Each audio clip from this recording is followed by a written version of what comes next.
Hey, how's it going? Yeah, good. How are you? I am good. I'm good. All things. I got another week here under my belt, and none the worse for wear. Another week where? What do you mean? Another week since we last spoke. Oh yeah. Oh, You're like a clock that strikes once a week for me. It's pretty great. it's been stressful. My life at the moment is like a 70s disaster movie. Like I'm ticking off the gigs I got to do that got sort of postponed, Mm. and I've just got to get to Christmas and not get COVID. Do you know what I mean? Otherwise, it just starts again, and it really is a domino effect. Like if I if I test positive after one trip, there's 10 days where I've got to cancel the trips in that 10 days and put them back, and it's like I've just got to get through it. Otherwise, it's never ending. It's like a weird Greek task. Like it Yeah, just yeah. never ends. I Sisyphus just the can't wait. comic. Yeah. Yeah, I just can't wait for this year to be over. I should be enjoying it. I'm selling out stadia, and it's like, oh, but if I test one stupid little test positive, I'm staying away from everyone. But wait a minute. Oh, Are you actually still working through a backlog of canceled shows? yeah. Wow. And I had to put more in because the ones that I had to cancel, I felt bad because some of the money goes to charities. I Hmm. told you, and so I had to put more in. Right, I had to put in big arenas to make up the charity money. So I can't. It's like I couldn't even just sort of give the money back and relax because Yeah. that wasn't. I felt I was giving someone else's money back as well. Right. So Your life would be much easier if you were just greedy. If you were just working for yourself, or you would not just have these problems. I was honestly, this is the sort of breakdown I'm having. I was looking at islands for sale. Like I just think that it started off me getting an island and sort of Huh. putting, saved animals on it. And then I was thinking, but we could live there. And Right. that would just be great. I wouldn't have to work. So it's like so I get one lousy hour a week where I get down to our little place in the country and I play tennis, right, with Mm. my sort of coach, right? He started off as a fitness coach, but I've had him for about 20 years. But now we just play tennis together. Right. I still pay him. It's like I would to pay for a friend. This is all that money, and he has to pay for his friend. Right. So I went down there, and it was 1 o'clock, great, and the weather looked dodgy, and I looked it's going to rain, and I got down there, and it started raining a little bit, and I was just grumpy, and I was thinking, but I've got no one to blame. I Mm. can't, I can't blame God. I've just no one, and I feel frustrated. I'm just grumpy that it rained on the 1 hour a week that I wanted to play tennis, and it's the one thing I can't control. I can't Yeah. control weather. It's like what what is that where we think we deserve better cosmic luck? Well, If truth that's is, it's just this one's on you. You're living in the wrong country, aren't you? I mean, can't you well, yeah. count on bad weather much or most of the time Yeah, but across the if year? you no, yeah, but if you look at the stats, Hmm. if you choose any 1 hour a week throughout the year, it's probably not raining. Right. London has, I don't know, Although I can tell you, if you, 24. where I live, if you manage to hit rain, you can be sure there's some supernatural influence that is Yeah, yeah, working against you. exactly. Someone's been praying too hard for their crops. Yeah. Yeah, I mean, yes, I could control it like that. I could go to a hot country, but then you've got fires and earthquakes Yeah. Fires, and earthquakes, guns, spiders. I bet we have more spiders. spiders than Yeah. you have. Oh God, Although not fires, like Australia. earthquakes. Australia must be someplace you really couldn't think of living. I That's I talk about this when Australians say when you're coming over, and I go when you sort out they've got the 20 most deadly spiders and snakes. They go, yeah, but they're not in the towns, in the cities. And yet my friend went to play in Australia, and he said the first thing he did, he lifted up the phone, and a red bat or whatever it's called ran out. And I Hmm. was thinking, well, okay, that's in the hotel room. Forget that. They've got sharks, jellyfish that kill you, and they walk around in shorts and flip flops. Yeah. So Yeah. I know. Well, So at least there's nothing that dangerous in. well, they were they're hardy. They're the hardy descendants of your worst people, right? You sent them Exactly. over They've there got to kill the spiders. yeah. What have they got? Is it double Y chromosomes? Isn't a criminal element? Not that Australians are criminal. I mean, back in the Listen, day, I can 200 say years I think ago. I can say whatever I want about Australians, but you probably get in trouble. No, but with that comes aren't they sort of more manly? Aren't criminals more manly men? Like the violence is built into being a man, isn't it? More so, so they're good at sport. they're also good at punching people in the face. But Australians are really laid back. I can't see them being descendants from. I think that must be a small percentage now, because I remember in the 70s when it was all like in England, you paid £1 and if you were a skilled labourer or something, they wanted people to move there. So it's actually descendants of carpenters and plumbers from the 70s. So I think the criminal element. The worst of the rabble, yeah. We're getting in trouble. So yeah, I think I've got to be more zen. It just annoys me. I do everything. I talk about this in my stand-up, that I hate being stressed, right? So I try and rule stress out of my life, which is really stressful, because I have a plan A and then a plan B. And I think, what about the plan B? I need a plan C. So it's like I'm walking through the world assuming someone's going to try and sabotage me. I just think someone's like, there's a will to the universe and he's going to try and stitch me up. I feel that I've been too lucky. So now that for it to even out, now the world's against me. Oh, I actually, there is a sort of superstitious module in the brain that I'm aware can get flipped on. And it is around that moment where you notice that everything is going well and that really things can only get worse at this moment. And I begin to worry. It's like, wait a minute, this is just inviting catastrophe, that I'm just worried about maintaining cruising altitude here. And well, exactly. Well, I think anything that isn't perfect is everything getting worse. Right? If I sometimes I get an email and I'm furious and I read it again and I think, oh no, it's okay, but I'm ready to go. Why isn't my life just perfect? So yeah, there's that thing. Stats. Sometimes stats are surprisingly counterintuitive. You mean just statistics for how good things are going in general? Well, no, I mean, actually, I don't mean stats. I mean probability. Probability is really, really delicate and confusing for people, including me. I have to go back to first principles. Like, everyone knows that if the last 10 spins of the wheel in roulette are black, it feels like the next one's probably red. Yeah. But even, but starting from scratch on that thing, it's still 50-50, whatever it is. And I think people get confused with probabilities. And I think that's where a lot of superstition comes from as well. That it's hope. It's this hope of winning. With everything you do, really, I think there is a certain degree that you walk, even in terms of induction, you think every time I've walked this way, there's been traffic, I'll go another way. Now, you don't know what the other way is. You're just testing the world. You're trying to find the easiest, most comfortable way to live, aren't you? But it all comes down to you're winning. You won today. There was no traffic. I missed every red light. I didn't get a ticket. I won a scratch card, $10 on a scratch card. And it feels like you've won that day. And we find it hard to believe that there isn't something driving that. Like, even people say, like, karma. I think most people deep down sort of believe in karma. And I want to, because it would be great, wouldn't it? For bad people to eventually get their comeuppance and good people be rewarded.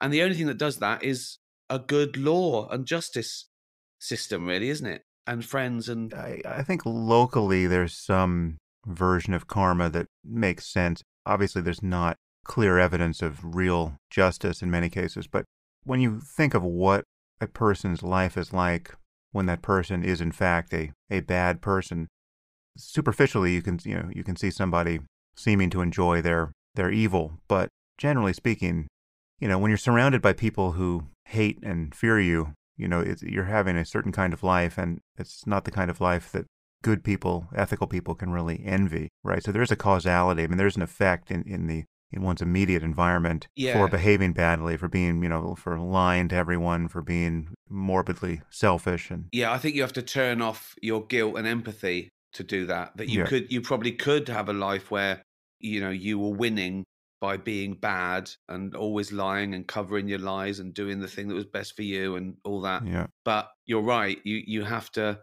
Like, guilt would destroy that immediately. Right. As soon as I tried to rip someone off, I can't do it. I can't do it because I feel guilty, or So yeah, you do have to turn off your empathy. Really, we've got some great questions for people.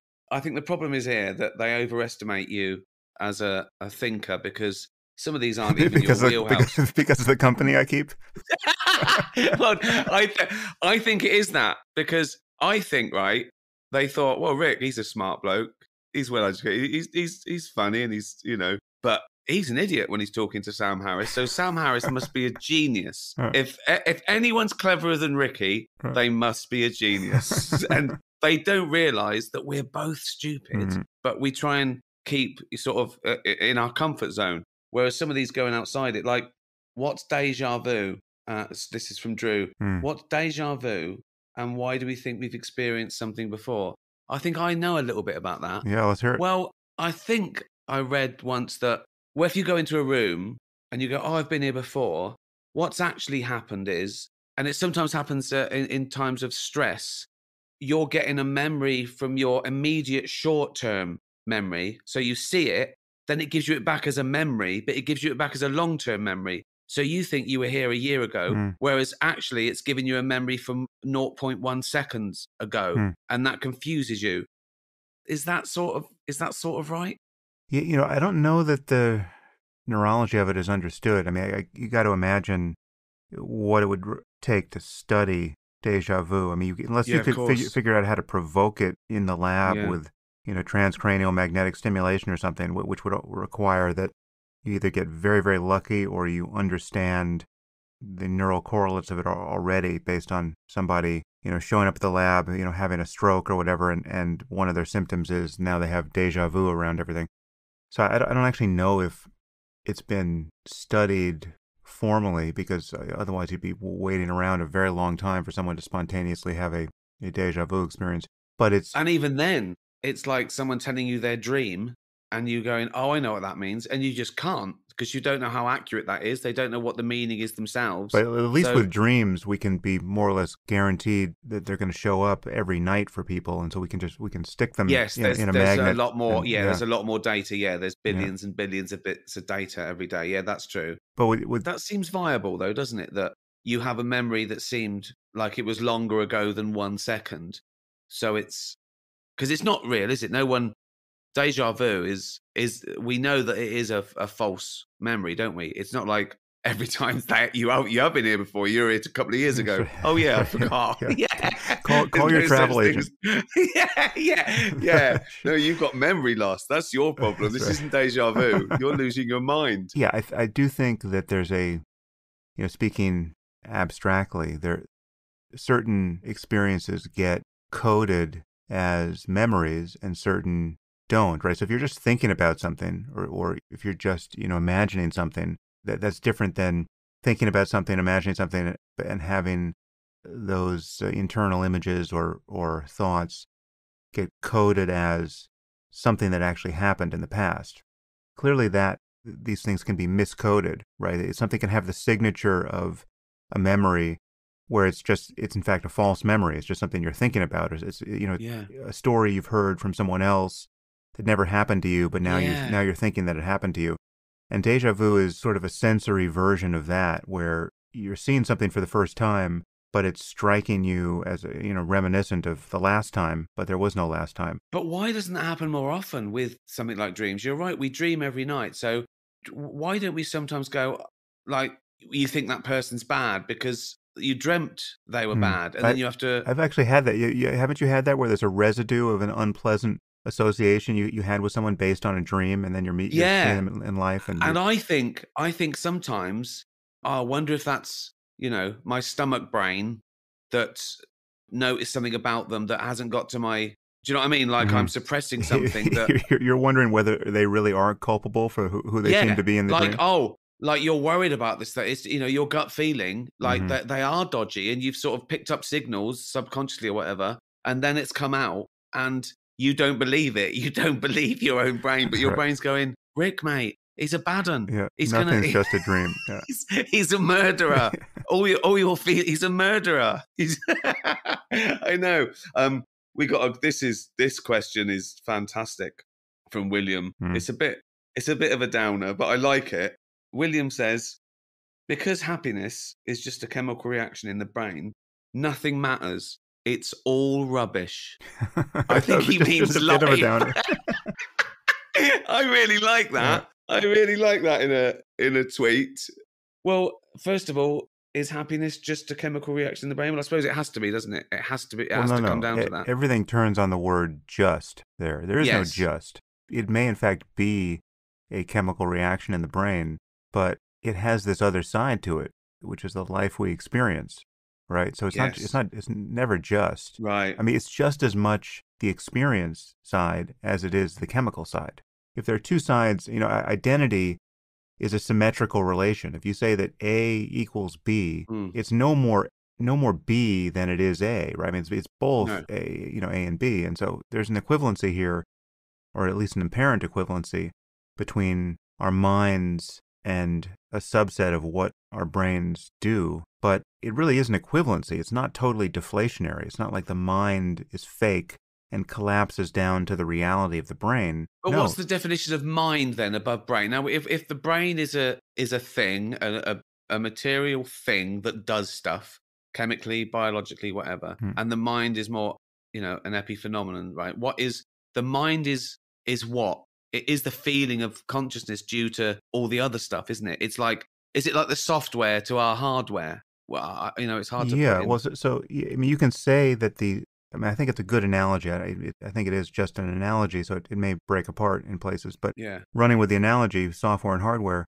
it's true that software, on your computer, your software is reducible to specific states in the computer, right? I mean, it Yeah. only exists in the computer as, electrical states of the hardware. But there's information on the abstract software side that you can't get from looking at the computer, right? It's like there's a reality to the software side. The software Yes. this same piece of software can be run on many different computers that are very different, that instantiate it in different ways, and the logical relationships between parts of the program still exist in that abstract space and get implemented differently on different computers.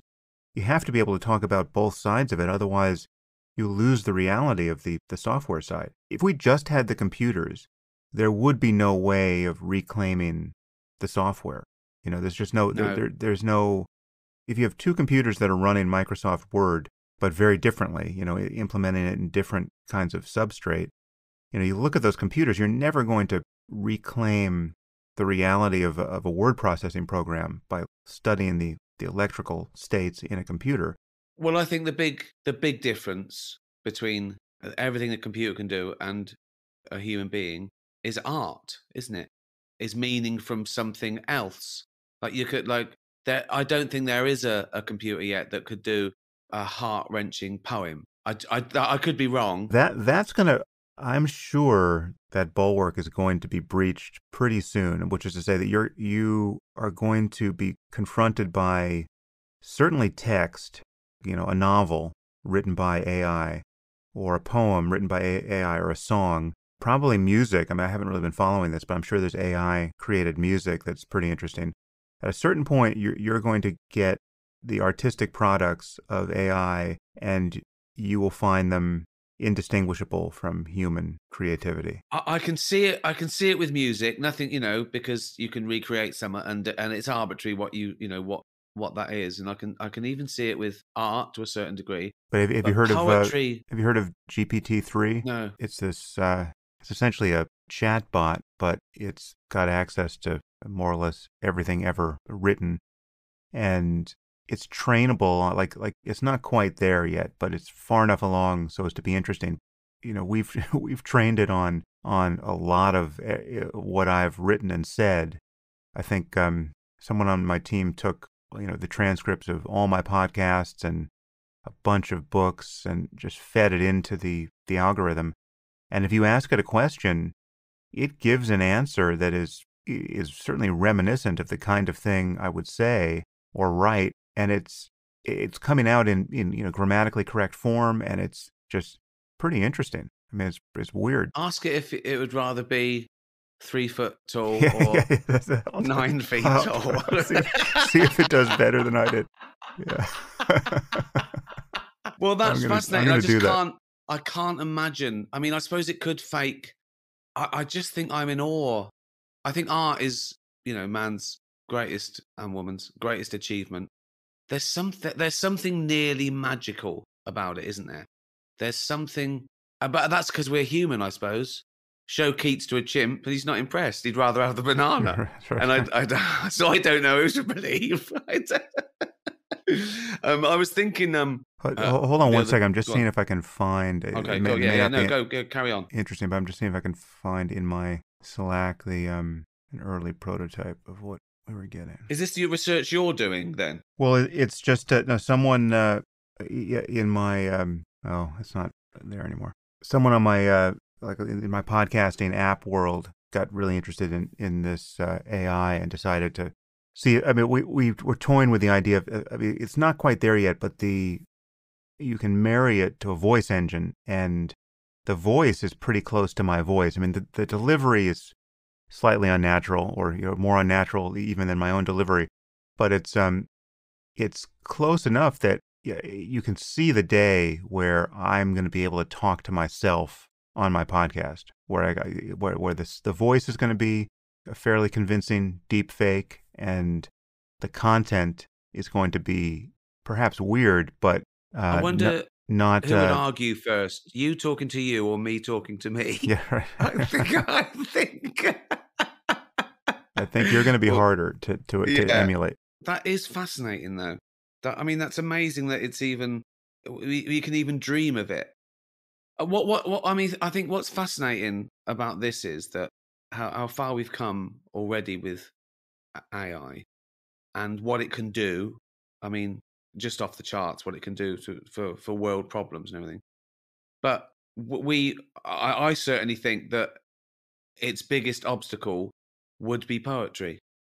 With all the things it can do, right? It could be, but that I still think that true human feeling is No, well, I it's its think biggest comedy mountain. is Well, going to be yes, harder. that's. I Yeah, think that's the same. I think comedy is poetry. I think a joke is poetry, not just logic and so, but there is every. I think a perfect joke, every syllable counts and is a. but it's a much smaller target because with poetry, it can just be evocative of something, right? You could be stringing interesting phrases and images together, and it doesn't have to land in precisely the way a punchline to a joke does. It's like No, it doesn't have to. No, no, there's a subjective quality, and there's less constraints. I don't think people realize how perfect a how good underpaid joke you is. are. Yeah, How, exactly. Yeah. yeah, But it's got everything, hasn't it? yeah. It But that will uses be everything. amazing. I mean, you could just imagine. I mean, imagine to be in the position that every chess master has been in now for many, many years, of knowing that the thing you do better than anyone, the thing to which you Yeah, purposed your entire life, has now been completely subsumed and permanently subsumed by AI. I mean, but that's because you can learn. It learns from its mistakes, and it learns from your prowess, doesn't it? That what was it? Deep Blue. That every time it played, it got better by definition because it had more opponents and it had well, and Whereas worse still, so the newest version, Alpha Zero, was an algorithm that wasn't even bespoke for chess. I mean, it's the same thing. It also became the best program for Go too, and Go, it turns out, was a much harder game for computers to master. But this algorithm played itself for 4 hours and became the best chess engine ever. yeah, Without any, it was just taught the yeah, rules of chess, and it played itself, and then it beat the best bespoke chess engine ever built. It just destroyed it after four and hours that of must be self-play. purely that it's thinking every move ahead to an infinite amount of But it's moves. clear. I actually don't know the details here, but it's clearly doing it differently than the best bespoke chess engine was, which was doing something like that. I mean, it was this brute force engine that was looking whatever 100 million moves ahead or something in a way that no human being Well, could. yeah, because I think that's because the first and the average chess thing, you teach it, strategy and all that, and I don't know how many moves ahead it looks, but I presume that this one just I don't know how big it was, but it could just think an infinite amount of moves ahead and every possibility. It's like, Yeah, but so what's yeah, different about chess, though? I mean, chess is obviously solvable. I mean, there are right and wrong answers, and there's a functionally infinite, but in fact finite number of possible games, and therefore you really can,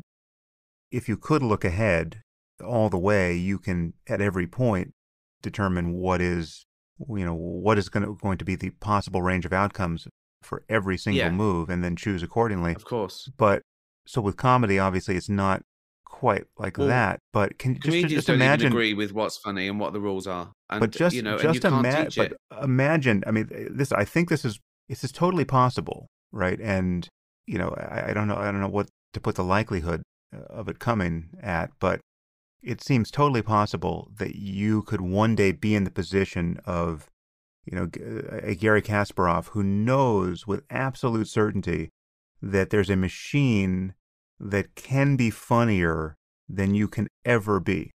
Right? They Yes, can but write like if you ask the machine to complete the joke you're working on, you're going to get a better joke than you can come up with on your own.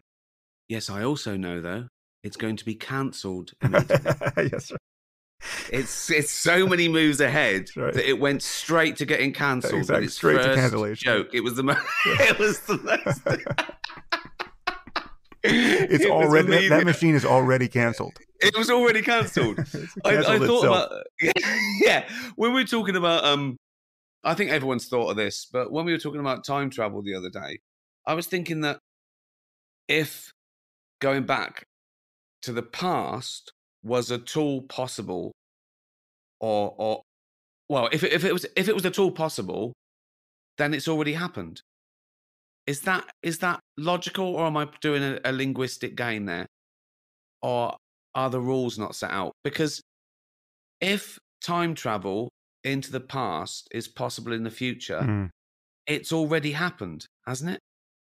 Because they've already. Yeah. Well, yeah, I mean, I guess they're It's an, that yeah, that's a good point. It's that you would expect to see people showing up from the future all the time if in fact we get to a place where it's routine, except if we're living in some kind of branching universe where if you go back into the past, you can't be going back into the past for your branch, right? So, and if there's a functionally infinite number of branches, well, then you wouldn't but necessarily expect to it see is people showing impossible. up in your branch. When Stephen Hawking said that it would be possible if you could travel at the speed of light, but you wouldn't have enough fuel. Mm. Again, was he playing there, or is there any possibility that one day you will be able to time travel? I mean, to a certain degree, because it's relative. They've the cosmonauts and astronauts have come back a second younger, right? We know I know that, but to any No, well, significant no, they degree, haven't come. They don't come back younger. They just don't age as quickly if they're yes, accelerating sorry, yeah, yeah, fast. exactly, Yeah, yeah. so the The twin Earth, paradox. Yeah, yeah, their clock is a second behind Earth, right, isn't it, or something? right. Yeah.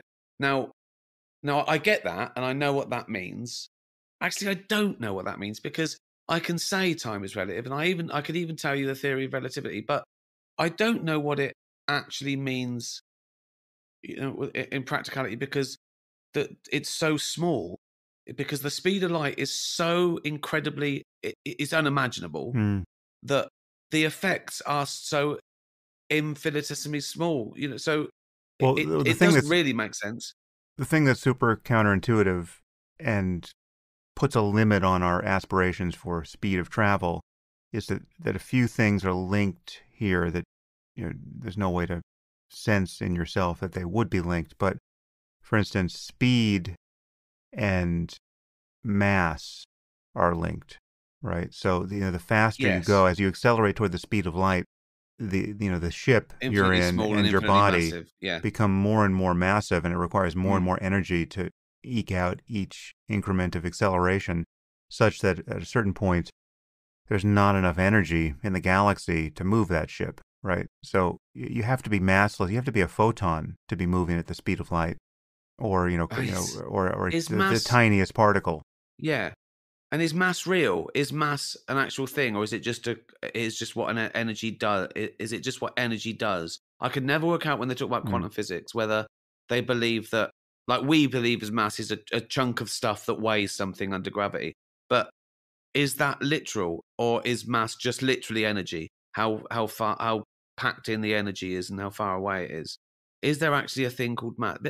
Because this is what I don't get, right? Oh, this is going to end badly. It's going to end badly because not being a physicist, I certainly don't have the up to the minute views of any of Do these you questions. understand what antimatter is? Does that make sense to you? Is that a thing, or again, is it a theoretical? Are they playing with our brains? It's a thing, but it's, intuitively, it's not, it doesn't make much sense to me. But yeah, no, it's, we know that things like positrons exist. We know that antimatter is required to explain a certain phenomenon experimentally that we have every reason to believe are real, right? And we've got technology based on it at this point. And so it is with, quantum mechanics and relativity. I mean, we have, those are our best explanations of the data, even when they don't make much intuitive sense. I mean, our intuitions are tuned to the behavior of real world objects, more or less at the scale of our own bodies. And when you're talking about the very small and the very large, or the very fast, in the case of traveling toward the speed of light, our intuitions break down. And, Yeah. and in the case of traveling fast, we have no intuition for the fact that time itself can slow down, that the speed of clock time is, in any way coupled to acceleration in a reference frame. That makes no sense, and therefore to gravity. It blows my mind, and I think William has got a point then, hasn't he? Nothing matters, it's all rubbish. Because when you get to quantum physics, nothing matters, does it? It just I mean, Well, no, what but are we talking about? that's the move that I would say is just not open to you, because the one thing we can be sure of is the side of experience, is the side of consciousness. I mean, whatever is true, we know we're having an experience of some sort. Things Yeah. seem a certain way. That doesn't evaporate the moment we begin explaining things.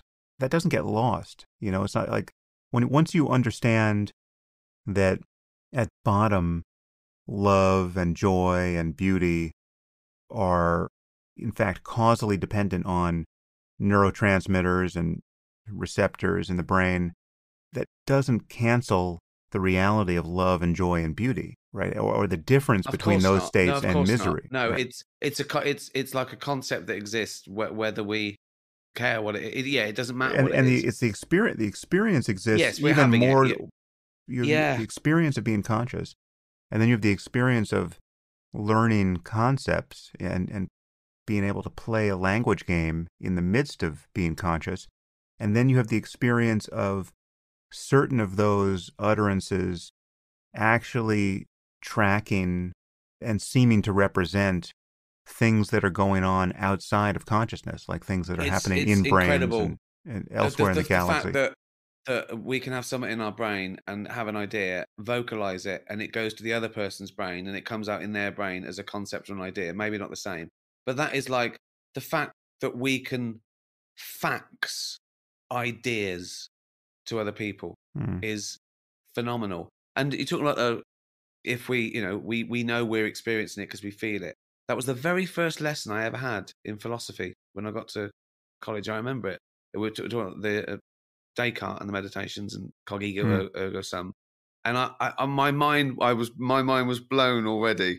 That how do I know this is not a dream, or oh, I think therefore I am, and I just thought that's amazing.